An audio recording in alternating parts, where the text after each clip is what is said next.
Bonjour. Alors, rentrée en fanfare, en effet, puisque les 6 représentations du dernier spectacle du Cirque Plume affichent complet.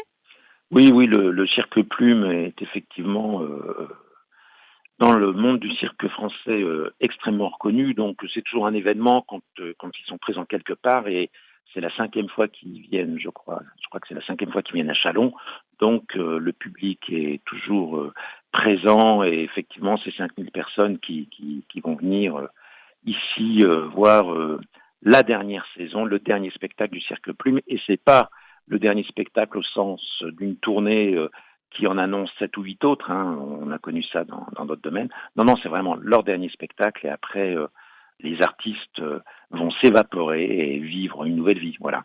En ce début de saison, il y a pas mal de propositions à l'Espace des Arts. Sur quel autre spectacle peut-on jeter notre dévolu?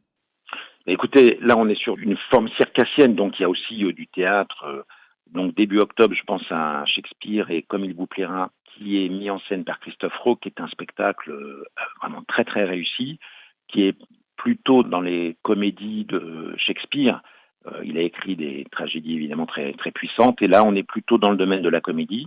Un petit peu plus tard, un spectacle jeune public que nous avons produit parce que l'Espace des Arts est producteur de spectacles, donc ça veut dire qu'on joue à Chalon, mais aussi en tournée. Le spectacle s'appelle Verte et est mis en scène par Léna Bréban.